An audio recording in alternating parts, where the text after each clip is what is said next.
रात का truck driver Devendra का खौफनाक सफर।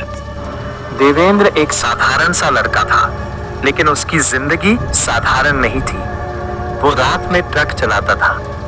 दिन में वो एक छोटे से ढाबे पर आराम करता और रात होते ही लंबी सड़कों पर निकल पड़ता।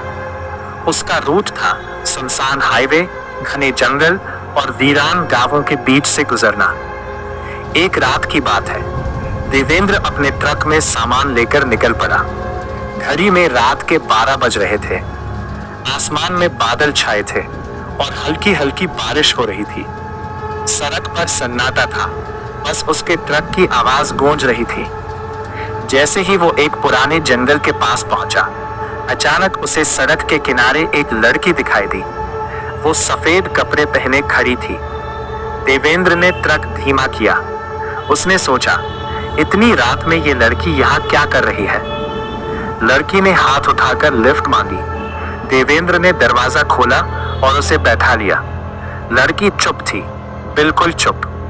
कुछ देर बाद देवेंद्र ने पूछा, तुम इतनी रात को यहाँ क्या कर रही थी। लड़की ने धीरे से कहा, मुझे आगे वाले गांव तक जाना है। उसकी आवाज अजीब थी, ठंडी, जैसे कहीं दूर से आ रही हो। देवेंद्र को थोड़ा अजीब लगा, लेकिन उसने ध्यान नहीं दिया। कुछ किलोमीटर आगे जाने के बाद अचानक ट्रक के अंदर ठंड बढ़ने लगी। शीशे अपने आप धुंधले होने लगे। देवेंद्र ने पीछे देखा, लड़की वहां नहीं थी। वो घबरा गया। अभी तो यही बैठी थी, गई कहां। तभी पीछे से आवाज आई, मैं यहां हूं। देवेंद्र ने धीरे धीरे गर्दन घुमाई। लड़की अब ट्रक की पिछली सीट पर नहीं, बल्कि छत से उल्टी लटक रही थी। उसकी आंखें पूरी सफेद थी और चेहरा डरावना। देवेंद्र के हाथ कांपने लगे। उसने तेजी से ब्रेक लगाया। ट्रक जोर से रुक गया। जब उसने फिर से देखा, लड़की गायब थी। देवेंद्र डर के मारे पसीने पसीने हो गया। उसने ट्रक स्टार्ट किया और तेजी से वहां से निकल गया। कुछ दूर जाकर उसे एक ढाबा मिला। वो तुरंत नीचे उतरा और पानी पिया। ढाबे वाले ने उसकी हालत देखी और पूछा, क्या हुआ। देवेंद्र ने सारी बात बता दी।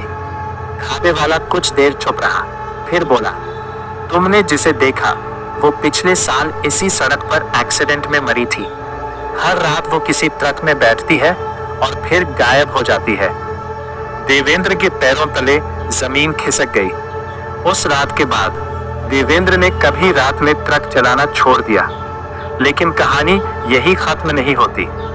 कभी कभी आज भी उसके ट्रक के शीशे अपने आप धुंधले हो जाते हैं और पीछे से एक आवाज आती है, मुझे मेरे गांव तक छोड़ दो।